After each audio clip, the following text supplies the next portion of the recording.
Pakistan Army has no legitimate targets to strike inside India, nor does it have the courage or capability to stand up to Indian armed forces face to face. Hence, it uses terrorism as a national policy and resorts to unmanned aerial weapons launched from its own soil. Drones and long-range missiles were launched and fired from his own territory, which were his mainstay. Indian military installations, civilian population centers, including innocent ladies and children, were also not spared and were considered as legitimate targets by the Pakistan military. He has even targeted religious places specifically, a case in point being the Golden Temple located in Amritsar, which is internationally renowned and a place of faith for everybody. It saw a surfeit of drone and missile attacks, which were thwarted bravely by our Army AD gunners. The Indian Armed Forces and Army Air Defence gunners will continue to defeat all his designs and thwart all aerial threats always. Thank you. Sir, this was the GOC 15 Infantry Div in Amritsar, and we had interviewed him yesterday, and we were told that how the Army Air Defence thwarted all the missile attacks and drone attacks on the Golden Temple specifically, along with the other places that they had targeted.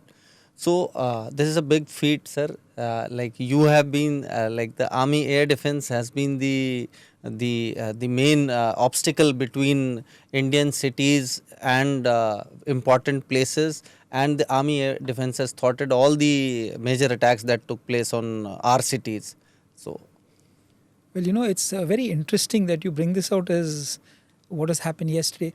But fortunately, we visualized what he was capable of doing, and hence realizing that he would target it because he had no legitimate targets across the border. Yes, explain this to people who don't understand what legitimate targets are, because we saw the soundbite.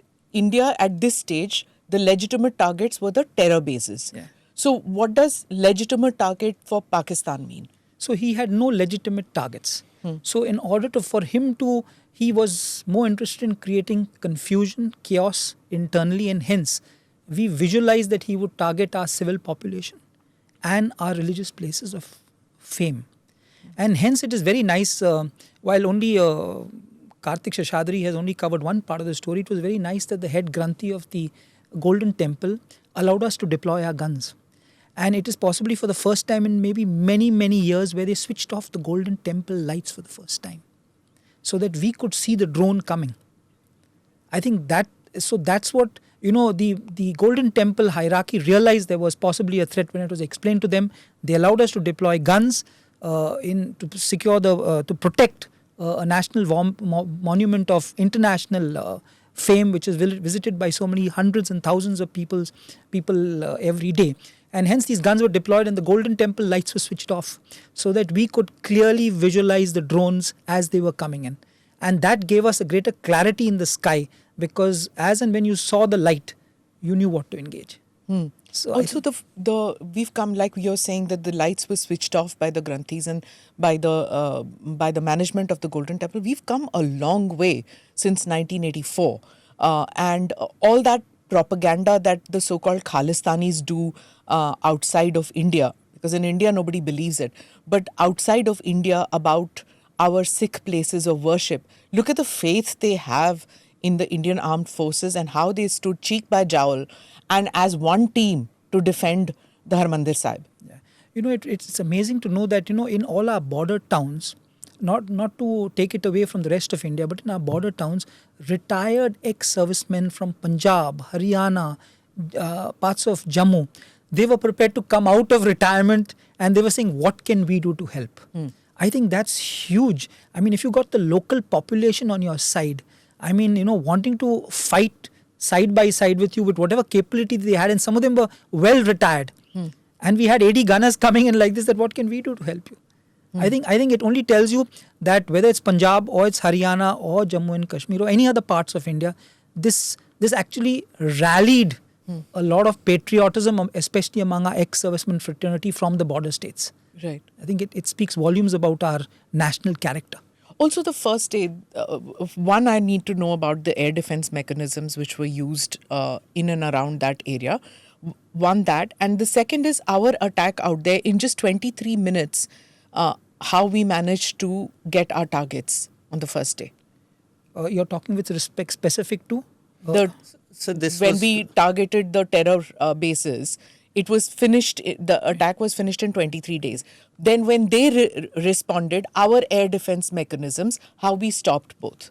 So, it's like this, that the Nagorno-Karabakh Azerbaijan clash, Russian-Ukraine clash, and even to some extent the Israeli current conflict going on, taught us about the huge capability that drones have.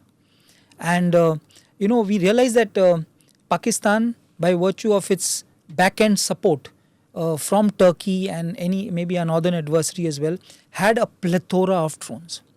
And we also knew that, in order to take on an effective air defense integrated system that we have, like the Army and the Air Force are integrated in this case, he would have to saturate us. So if you see his concept of employment, he would first send in low altitude, cheaper drones in large numbers to saturate your radars. And they would also force you to open up your radars.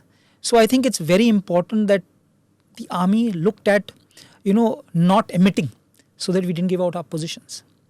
Because the moment you gave out your emitter position, his next line of drones would come to hit the radar. So what do you do then? You switch it on at the appropriate time. Okay. So you switch it on when you realize that the target is within your gun range. You switch on the radar intermittently, slew your guns and engage the target. But if you continuously emit, that's what the drone is wanting you to do. Saturate your screen and then bring in someone from the rear, an armed drone, and then hit your radar as a kamikaze drone.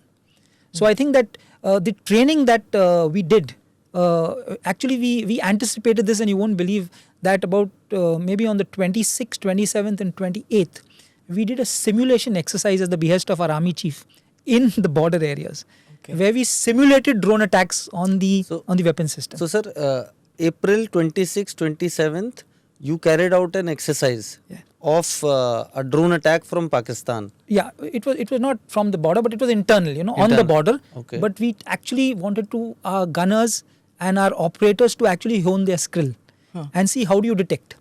So we started off at 5:30 in the morning, if maybe 26 was the first day. So we started 5:30 in the morning, where we had multiple drones coming in to train our people.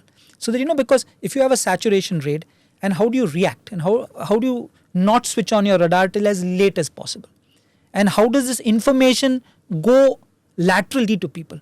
How does the Army Air Defense, once it gets this information, proliferate this information to the infantryman who's there, or to the RT man who's there, so that everybody realizes there is a drone, and if he has a capability and the signals, and if he has a capability to engage that drone, how can he engage it? So continuing with what Ajit asked, India was getting ready with its war machinery by end of April. We knew that there's going to be some kind of a proactive measure which India is going to take. So, it's like this, that the air defense is a defensive measure. The air defense is not an offensive. The air defense is something where you protect your own airspace. So, by a trickle method, we gradually built up our air defense right along our western borders. I think so.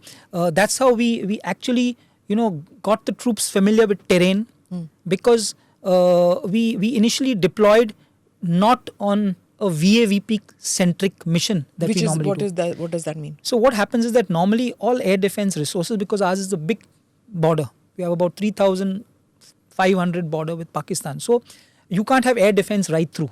So you have vulnerable points, vulnerable areas which are pre-identified, which are allocated air defense resources.